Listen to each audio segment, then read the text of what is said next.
ये कोयटा मेट्रोपॉलिटन की गाड़ी है और ये गाड़ी सरियाब रोड से गुजर रही है। इस गाड़ी से कचरा गिर रहा है, आप देख रहे हैं कि देखिए रोड पे कचरा गिर रहा है और ये पूरे रोड पर कचरा बिखेरते हुए आगे ये गाड़ी बढ़ रही है। अब सवाल ये है कि महकमा मेट्रोपॉलिटन की ज़िम्मेदारी ये है कि वो शहर में सफाई करेगा या ये ज़िम्मेदारी सौंपी गई है कि वो शहर में कचरा फैलाएगा।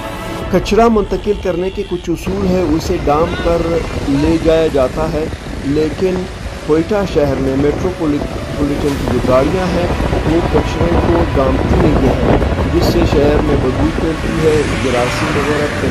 अब सवाल ये है कि हम शिकायत किससे करें। इस तरह के मसाइल पर मबनी सैकड़ों वीडियोज़ बनती है, सोशल मीडिया पर वायरल होती है, लेकिन इकदाम उठाने वाला क्यों नहीं होता। आज हमने इसलिए से वीडियो वायरल की है ताकि कोई नोटिस ले और इस शहर पे